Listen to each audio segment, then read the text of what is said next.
Eva va nous parler du marché des cryptos parodiques. Vous restez avec nous, ça vous pourrez faire un petit commentaire à la fin. Connaissez-vous Pépé la grenouille? Elle pourrait être l'héroïne d'un dessin animé, mais c'est l'univers des cryptos qu'elle a inondé. Inspirée du mème d'Internet Pépé the Frog, vous vous en rappelez peut-être, elle avait été récupérée par l'extrême droite américaine lors de la précédente élection présidentielle. Sachez que cette petite grenouille innocente effraie autant qu'elle passionne aujourd'hui sur le marché des crypto-monnaies, à l'instar d'autres grandes cryptos parodiques comme le Dogecoin, si cher à Elon Musk. Le succès est en tout cas au rendez-vous. En une semaine, fin avril, Pépé a enregistré une croissance de 746% et a atteint une capitalisation de plus de 800 millions de dollars.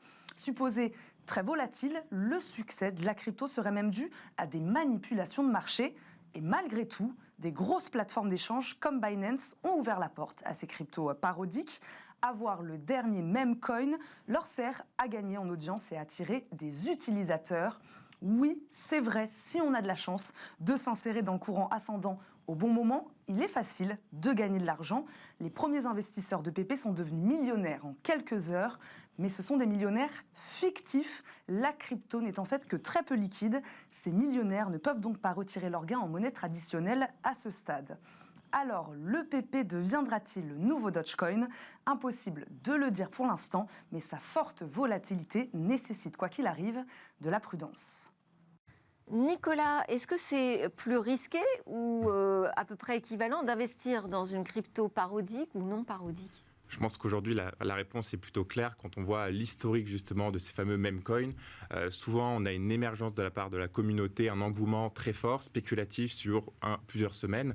Mais comme on l'a très bien dit, il n'y a pas beaucoup de liquidité, in fine, donc on se retrouve finalement dans un cercle vicieux où on achète une crypto-monnaie qui n'a aucun fondamental, aucune valeur ajoutée, et finalement, souvent, on se retrouve coincé à ne pas pouvoir la vendre. Donc là, en l'occurrence, on a des plateformes centralisées qui l'ont listé il n'y a pas très longtemps, mais aujourd'hui, si on constate le cours de ce même coin, donc le PP, force est de constater qu'il n'a aucune valeur et que donc la tendance est en train de s'essouffler, et donc il vaut mieux se concentrer sur les crypto-monnaies à forte valeur ajoutée comme le Bitcoin ou l'Ether et les principales. Donc crypto parodique pour investissement ludique, finalement. Exactement. Ok, merci beaucoup Nicolas Rongeard, consultant crypto et blockchain chez KPMG qui nous a accompagnés dans cette deuxième partie de l'émission. C'était Smart Tech. Merci à tous de nous suivre très régulièrement sur Bismart en podcast, sur les replays, les réseaux sociaux. On se retrouve dès demain.